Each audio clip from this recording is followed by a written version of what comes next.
Dun dun dun! Last and final section of this bizzo, cell division.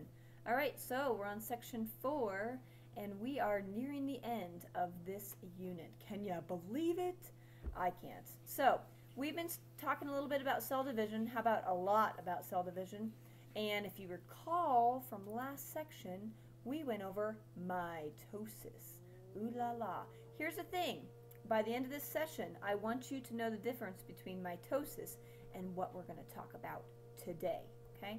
So, today is actually meiosis. Don't get them confused. They're pretty darn different, although they do fall into cell division. Okay? So there's some big things to know about the differences. We'll get to that in just a second. But as you can see, I am showing you two different pictures here. These are called gametes. You might know this as sperm and egg. Okay? Meiosis only occurs in those gametes. We call those gametes, aka sex cells. Okay? So let's go a little bit further into this, and this lesson might go pretty quick because I'm going to show you guys all the phases of meiosis, which are actually somewhat similar to mitosis, but there are some big differences. So keep that in mind. Okay? Now this picture here that I wanted to show you, let me zoom out just a little bit, shows you a little bit about meiosis from a different perspective. Okay, so obviously this lovely egg cell up here, okay, that's from the mother, the sperm from the father. Okay, each of these only have 23 chromosomes. Okay, I'm sorry, 23 pairs. That's not correct. There's not 23 pairs. There are 23 chromosomes in each of those. Okay, and the big difference is those have to combine to form 23 pairs, okay? I guess I need to read further down in here. So watch this, 23 pairs of chromosomes. But in meiosis, you actually get 23 unpaired, okay? So sorry, I guess I wasn't looking at my picture close enough. But really this is true because you are getting a total of 23 pairs together, but in meiosis you actually break these apart and you have 23 unpaired, so that when you put both sex cells together, you get 23 pairs. You don't want more than that, you don't want less of that. We talked about that in mitosis, okay? So, in the child, you're going to get 23 pairs of chromosomes, and that's going to be a beautiful, lovely child, a mix of good old father and good old mother. So that might not make sense right yet, but just give it time, and we'll go through each of those, and you'll understand what we're talking about. So a couple of little things. First of all, meiosis looks somewhat like this. Now this is meiosis 2, and you'll understand what that means in a second, but there are two parts to meiosis. Mitosis is wham bam boom, you got cell division, right? Happens in all cells except for the gametes, except for the sex cells. Meiosis has two parts. The second part, meiosis 2, is so important because you end up with 4 haploid cells, and I'll go into that. So it's a special type of cell division, again, only occurring in sex cells, okay? Used to make sex cells, only occurring in sex cells, because when you combine father and mother, first of all, you want something called genetic variation. So that's why you take a little bit from dad, a little bit from mom, okay? But again, very important that meiosis actually halves the number of chromosomes. Reason being, again, you get some from your mom and some from your dad, and if you didn't half that number, you'd have more than the chromosomes that you need, okay? That's the biggest thing you guys need to understand, that basically meiosis halves the number of chromosomes, so that when you do get some from your mom and some from your dad, you end up with 46 chromosomes, or 23 pairs, no more, okay? Moving on. So, meiosis picks one chromosome from each pair at random and places them in a sex cell. This results in very much enormous genetic variation, okay?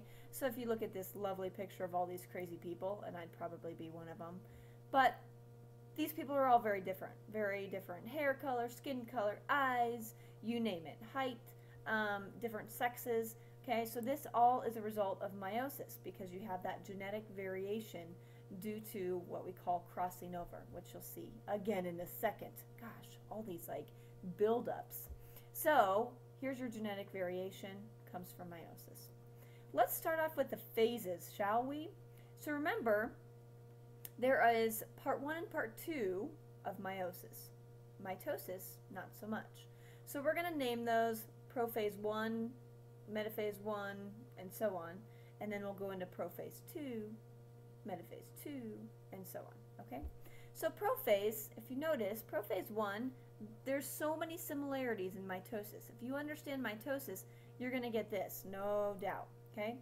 So early prophase, you actually have the chromatids that pair and crossing over occurs. And I'll show you what that looks like after I go through this a little bit. But this is very important because prophase, like we know, is basically where those chromosomes start to condense. Okay? Well, they do start to condense, but they cross over. And so then you have that genetic variation. Okay? So late prophase, you have the chromosomes that are condensing. The spindle forms, the nuclear envelope starts to disappear. Very similar to mitosis in prophase, okay? Let's look at this picture again because it shows you a good little picture of it. So here's your prophase, and you're noticing that the chromatids, basically, you've got 2 sets of chromosomes, okay? And over here, you're going to have to start that crossing over, where you're going to start to basically give a little bit of those chromosomes to one another.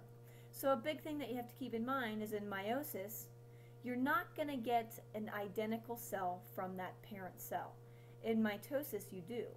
So mitosis creates an identical cell to the one that basically underwent mitosis. But that's not the same here because you have this sharing and crossing over of genetic information with these chromosomes. So every cell, every sperm, every egg cell is very unique and very different, which I think is so stinking cool, okay? So that's what happens in prophase 1. Metaphase 1, let me kind of make this just a tad bit smaller. Metaphase 1, you have the chromosomes that align along the equator of the cell. So they've already crossed over, and if you guys can see, let's make this a little bit larger here, okay? Whoop, whoop, whoop. See, that's crossing over for you. Huh. So you've got some blue and green here mixing, okay? That creates genetic diversity, okay? I'll scoot that out a little bit so we can look over here. So they're going to line along the equator of the cell like normal, right? Like you've known in mitosis. Although notice, there's double those. Usually you have a single line, okay? So the nuclear membrane dissolves, the homologous chromosomes attach to the spindle fibers, and they're preparing to go to the opposite poles, okay? So that's what happens in metaphase 1. There you go. Good picture of it. Got it? Moving on. Anaphase 1. So anaphase 1, we're looking at very similar things with mitosis, in which those chromosomes separate and they move to opposite poles. The sister chromatids remain attached to their centromeres. Okay, so a little bit different, where here you have kind of that full sister chromatids sticking together, where in mitosis those actually split apart. Okay, but think about, remember, there's 2 phases of meiosis. So we're going to get to that point where it looks really similar to mitosis in just a bit. But anaphase 1, you have those entire sister chromatids that remain attached to the centromeres and they pull to the opposite poles. Okay? All right, telophase. Telophase 1. So again, same thing. You have the nuclear envelope reassembling around those sister chromatids, and the spindle disappears here. Cytokinesis begins to happen. It hasn't happened quite yet, because remember, telophase is just the beginning of basically those splitting of cells. Cytokinesis, which I don't go into in meiosis, because just know that cytokinesis is going to happen. Those cells are going to split. Okay, so cytokinesis does happen, but after telophase 1. All right, there we go. That is meiosis 1. Now meiosis 2, now we're reducing the chromosome number. This is very important. So here's where we started off, or where we're kind of ending off, and now we're going to continue on. So notice we have 2 cells now, okay? But now we need to reduce that number, because we don't want these full chromosomes and basically going into every sex cell, so that when you combine sperm and egg, you have too many chromosomes. I hope that all makes sense. If not, please ask me and I will reteach that, okay? So you'll notice that actually we're going to now do a very similar thing to mitosis, in which we're going to break apart those centromeres, okay? And you're going to end up with these just 1 chromatid, sister chromatid in each of those nucleus, okay? So, and then we're going to end up with 4 identical haploid cells. Watch and see. Alright, so prophase 2. The nuclear envelope starts to fragment, so it's going to disappear. The spindles start to form. So this really is going to resemble mitosis. Meiosis 1 kind of had some slight similarities, but also some differences. But here you're going to notice that it's very similar. Okay? So metaphase 2, same thing. Your chromosomes align along the equator. Remember, now we only have one set, where we had kind of both of the sets lined up here in meiosis 1. But now you're having these line up along the equator, and guess what's going to happen next? Oh yeah, you guessed it. You're so smart. Anaphase 2. So same thing. It's going to pull apart these sister chromatids. They're going to pull apart, move away to the opposite poles. Okay? So now we are halving the number, right? We're getting closer to that cytokinesis where the cells are actually going to split. We're not quite there yet. But if you notice in telophase 2, the nuclear envelope starts to assemble again. Okay, so it's going to basically come around those sister chromatids.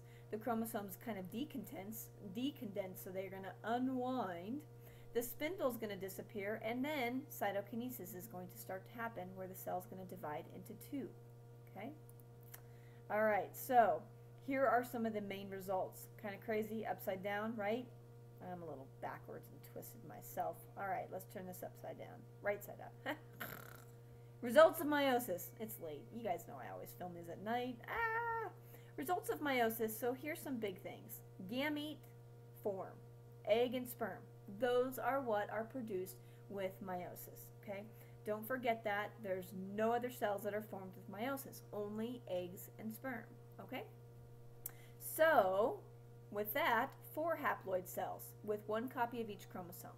So not just 2 are formed. And that last picture of telophase 2 actually was not quite the whole big picture. That actually it splits into 4 haploid cells. What haploid means is that you're halving the number of those chromosomes.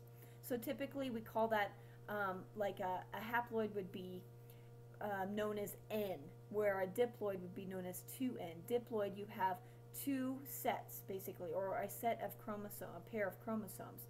Where a haploid is you just have 1 chromosome for each copy. Okay, so you'll see those terms a lot, especially when we get into our next section on genetics. So if you don't quite understand those terms yet, be patient. Those will come. We'll see those also next semester when we talk about plant reproduction as well. So haploid, basically you've halved the cells. You've halved those chromosomes. Okay. So here's what it looks like. So instead of having a full chromosome that usually has 2 sister chromatids together, you have half of that. But now you have 4 instead of 2. Okay? Ooh, my computer's about to die. I best be hurrying this up, right? Alright, and then different combinations of alleles for different genes along the chromosome. Okay? That's a big deal with meiosis. I guess I could plug in my computer. That would help too. So different combinations. So basically that genetic variation, the crossing over of those cells. And I forgot, I need to show you a picture. I must have not had it in my my lesson, so I will come back to that crossing over because I want to show you a picture that for some reason is not showing up. But that's a very important part about meiosis, is that you're going to have all of those different combinations that make you who you are, very unique. Okay? Now, let's end on this, and then actually, before we go to that, let me make this smaller. I would like to find for you my crossing over picture. See, look at how crazy. Oh, here it is. All right, crossing over. So we'll get back to that video in just a second. La la la la la la. Oh, and it's not. So you're going to have to read it because I must have forgot to put it into my little pathway. So I apologize for that. But read it kind of crazy. I can't turn it the other way because, you know, Howie's a dork. But crossing over. This is not going to help you very much. Okay, I'll read it like this. Duplicated maternal chromosome right here, sister chromatids. Duplicated paternal chromosome. Actually, it'd probably help if I was doing this, right? But then I can't read it. All right, so turn your heads like this, okay? Now, here is from the dad, obviously. Here's from the mom, paternal, maternal. So when you have this, and this happens in, remember, prophase 1 and, prophase 1, early prophase, you have these where they kind of coil up together and they cross over. So see this genetic difference where you have like blues and reds together and make really pretty colors? Well, that actually means that you're getting different genes that are kind of swapped. That's why you have a little bit from dad and a little bit from mom. Okay? So that's a little bit about crossing over. Then you really have to turn upside down for this one. Okay? Genes cross over, and now you have DNA from both mom and dad. Okay? All right. Woohoo! That was fun, right? So next time I won't forget to put that into my pathway. All right, so that's a little bit more about crossing over. Understand that that's a very important part about meiosis, okay? So let's go back to this. Here we go. Let's end on some lovely animations, right? So you guys hear lots of blah, blah, blah, blah, blah, blah from me, right? And I'm kind of like barfing all this information all over you. Well, hopefully these animations, even though they're not quite as entertaining as I'd like, hopefully they bring it together because they have nice, lovely pictures to go along. So watch this, and then guess what? We're about done. The cell prepares for meiosis just as it does for mitosis. But as the DNA condenses, each chromosome finds its homologous counterpart.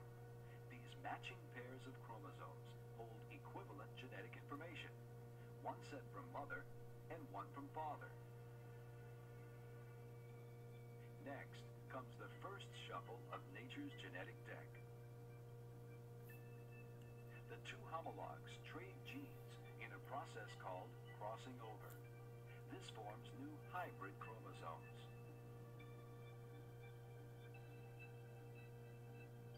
The spindles then place maternal and paternal chromosomes randomly on each side of midline.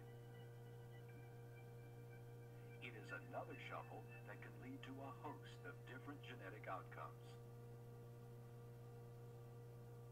Finally, spindle fibers pull the homologs apart.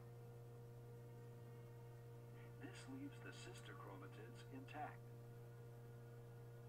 With twice the amount of genetic information the cells will need, nature must cut the genetic deck in two.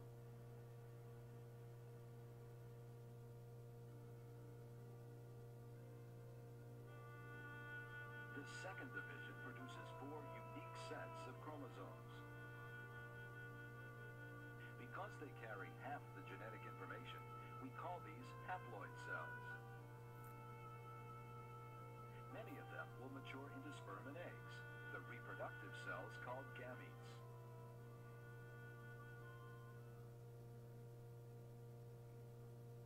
So there you have it. There is a little bit of an animation. One thing I wanted to kind of briefly tell you about, and you'll see about this in your lesson, but you know how they produce 4 haploid cells. The interesting thing is when we're talking about producing sperm cells, you'll have one kind of parent cell that will produce 4 sperm cells, okay? But with the mother in the egg, basically you have one parent cell from that mother that produces only 1 egg and 3 polar bodies. So it's kind of interesting, a little bit different than the males where you get kind of, you know, 4 sperm out of the deal. Way to go, guys. But with the females, you actually only get 1 actual egg, and the other 3 are called polar bodies that basically kind of disintegrate. They don't do anything. So even though there's still 4, there's divided into 4 haploid cells. With the women, with females, only one of those happens to be an egg that actually can reproduce and such like that. Okay, so you'll read about that more in your lovely lesson. But can you believe it? Let's zoom out. We have went through all of this bizzo right here. Pretty crazy. Cell division in a nutshell. Not really in a nutshell because we talked extensively about it. But that's about it. Hopefully you guys got a little bit more in tune with mitosis and meiosis through this. That's not the last you'll hear of it because, of course, you'll hear about it again at some point. All right. Take care.